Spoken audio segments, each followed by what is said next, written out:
Hello everyone, আসসালামু আলাইকুম। সবাই কেমন আছো? সবাইকে শুভ সন্ধ্যা। তো দেখো, ছেলে মেয়ে বলছে একটু মা ঝাল ঝাল কিছু বানিয়ে দাও, সেই জন্য ভাবলাম একটু ম্যাগি বানানো যাক ঝাল ঝাল করে। এখানে অনেকগুলো লঙ্কা কেটে দিয়েছি, ওরা নাকি ঝাল ঝাল খাবে, সেই জন্যে।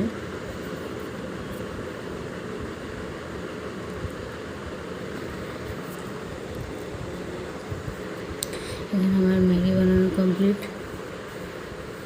ম্যাগিটা দেখো কত সুন্দর হয়েছে। কার কার ম্যাগি পছন্দ একটু জানাবে।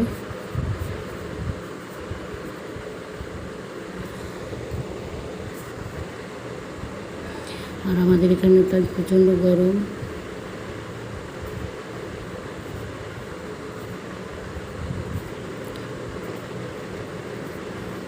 ঝাল ঝাল ম্যাগি আর চা। আর আমার মেয়ে ম্যাগি পেয়ে তো অনেক খুশি।